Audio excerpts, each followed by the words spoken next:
कल तक आप लोगों ने देखा त्वरण कैसे कहते हैं। अब त्वरण की परिभाषा जो आप लोगों ने पढ़ा है उसी परिभाषा के अनुसार ही हम गति के प्रथम समीकरण का निगमन करते हैं, जिसको आप लोग देखिएगा। यानी कि प्रश्न है गति के प्रथम समीकरण का निगमन कीजिए। गति के प्रथम समीकरण का निगमन कीजिए। प्रथम समीकरण का निगमन कीजिए। ये आपने जो त्वरण की परिभाषा पढ़ी है कि वेग परिवर्तन के दर को त्वरण कहते हैं। वेग परिवर्तन की दर को त्वरण कहते हैं। तो परिभाषा के अनुसार क्या होगा? परिभाषा के अनुसार क्या होगा? ये त्वरण equal to v minus u by T. यहां पर v अंतिम वेग और u क्या है? प्रारंभिक वेग। आपको हमने बताया है जहां v अंतिम वेग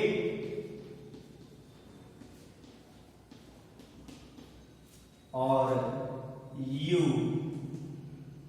प्रारंभिक वेग और t क्या है? समय। इतना बात आप जानते हैं।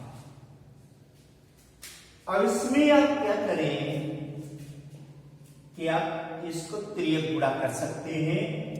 इसको यानी कि यहां पर 48 ले सकते हैं, कोई टेंशन आपको नहीं, ऐसे भी ले सकते हैं। आप त्रियक गुणा कर दीजिए इससे इसका और इससे इसका। तो एक से एक इसमें गुणा करेंगे तो क्या हो जाएगा? v minus u equal to a into T. अब माइनस u को उस साइड में भेज देंगे, क्या हो जाएगा? v equal to u plus A T. u plus A T यही आपका प्रथम समीकरण है। गति का प्रथम समीकरण ये है, v equal to u plus A T. कहीं पर कोई प्रॉब्लम? जहां पर ना समझ में आ रहा हो उसको जान लें। क्लियर?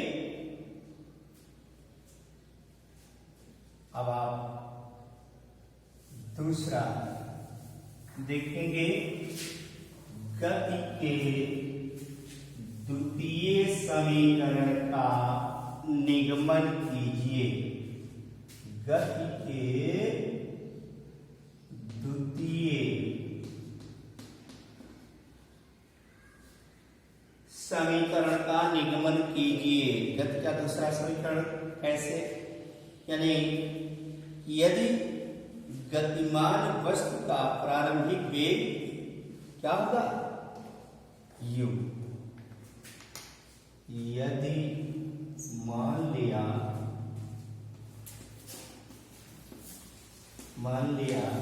यदि किसी गतिमान वस्तु का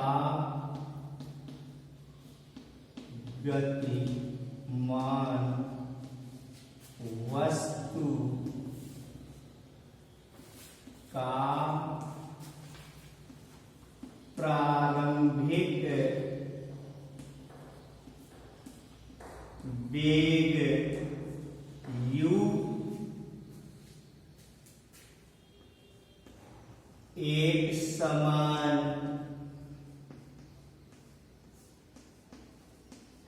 त्वरण स्मॉल ए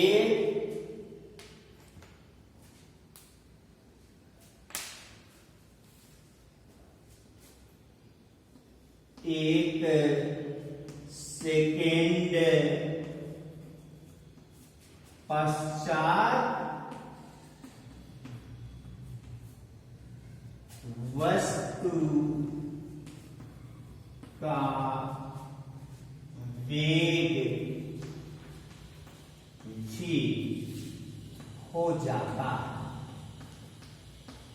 अब यहां पर देखें, क्योंकि पहले वेग क्या था, प्रारंभिक वेग u है और एक सेकेंड पश्चात क्या हो जाता है, उसका वेग g हो जाता है।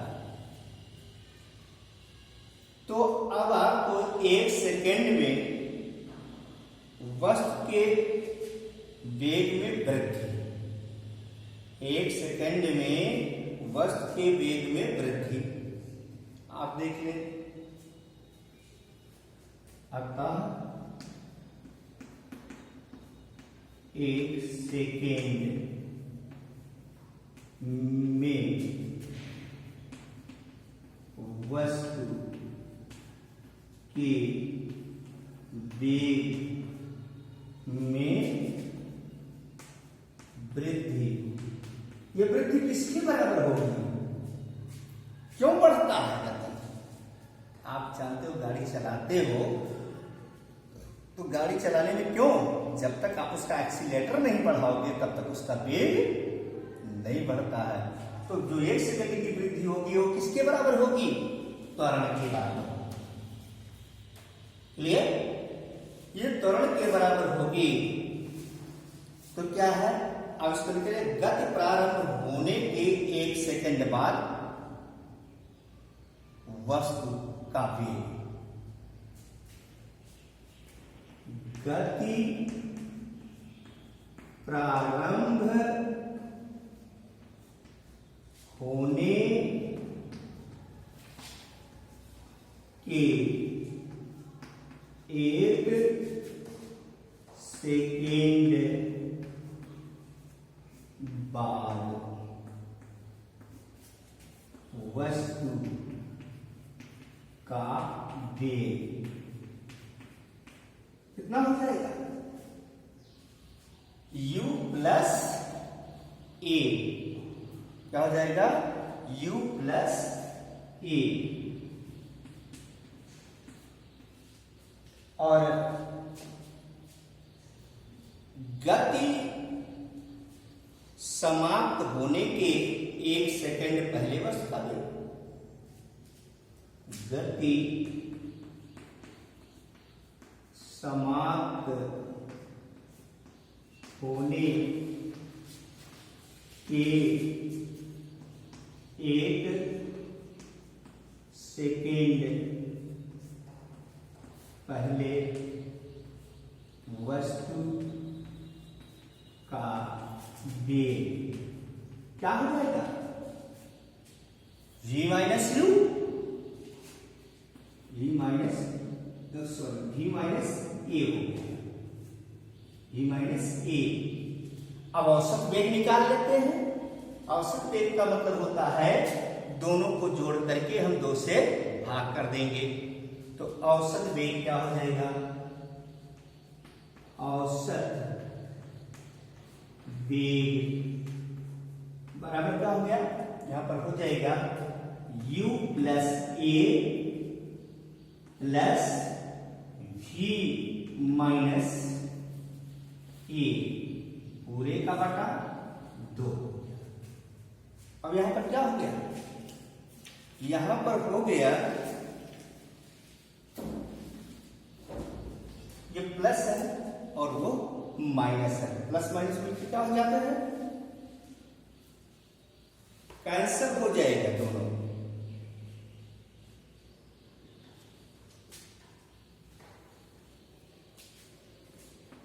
ये कैंसिल हो गया, क्या आ गया, u प्लस v पूरे का बटा 2। क्लियर? ये आपका आ गया औसत वेग। अब इसी तरह 2 सेकेंड फिर बाद और 2 सेकेंड पहले वस्तु का वेग निकाल लेते हैं। गति प्रारंभ होने के 2 सेकेंड बाद वस्तु का वेग अब क्या हो जाएगा? 2 सेकेंड बाद यानी कि u प्लस 2a और गति समाप्त होने के 2 सेकेंड पहले, गति समाप्त होने के 2 सेकेंड पहले वस्तु का वेग बराबर क्या हो जाएगा? v माइनस 2a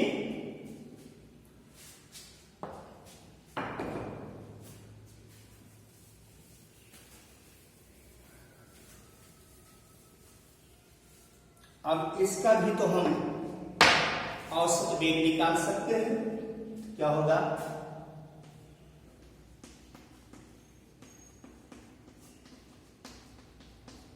औसत वेग बराबर u plus 2a plus v minus 2a divided by 2। क्या हो गया? 2a कैंसल और u प्लस v बाई 2। यानी कि प्रत्येक क्षण जैसे जैसे उसमें वृद्धि होती है वैसे क्या होता है? उसका औसत वेग क्या होता है? स्थिर रहता है। औसत वेग में जो है कोई भी उसमें बदलाव नहीं हो रहा। 2 कंडीशन में आपने देखा, 1 सेकेंड और 2 सेकेंड में देखा आपने। अब जो है कि चूंकि जो दूरी वो चलता है वेग से क्या चलेगा? दूरी चलेगा। और वो जो दूरी है वो किसके? दूरी बराबर क्या होता है? ऐसे आपने पढ़ा होगा, 4 बराबर दूरी बटे समय। ये तो सूत्र आपने पढ़ा होगा। तो यहां पर आप क्या कर सकते हैं कि समय जो है इसको बटे 1 लिख सकते हैं। तो क्या दूरी बराबर क्या हो जाएगा? दूरी बराबर आप लिख सकते हैं 4 गुणे समय। लिख सकते हैं, नहीं लिख सकते? तो ठीक उसी प्रकार से कि वस्तु गतिमान वस्तु द्वारा तय की गई दूरी या वस्तु द्वारा चली गई दूरी निकाल लेंगे। तो वस्तु द्वारा चली गई दूरी यश बराबर क्या हो जाएगा? वेग ये है तो वेग क्या? u प्लस v पूरे का बटा 2 इंटू टी। नहीं हो तो आप इसको क्या लिख सकते हैं? इसको जो है लिखने के लिए आप क्या लिखेंगे? अब यहां पर देखें, यहां पर ये u यानी u प्लस v बाई 2 ये क्या चीज है? ये वेग। और आपका फार्मूला क्या होता है? यस बराबर ut plus half at square होता है। तो आप क्या करें, यहां पर जहां पर v है वहीं पर v का पहले समीकरण का मान रख दीजिए। पहले समीकरण का मान आप रख देंगे तो क्या हो जाएगा? जैसे यस बराबर u प्लस v का मान क्या है? आपने लिखा है v बराबर u प्लस at।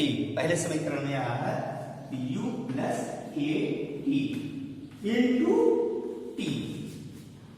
अब यहां पर देखिए यू यू मिलकर के 2a हो गया, पूरे बटा 2 ही, तो यहां पर क्या हो जाएगा, अब आप देख रहे हैं यहां पर क्या हो जाएगा, यहां पर हो जाएगा s equal to 2u plus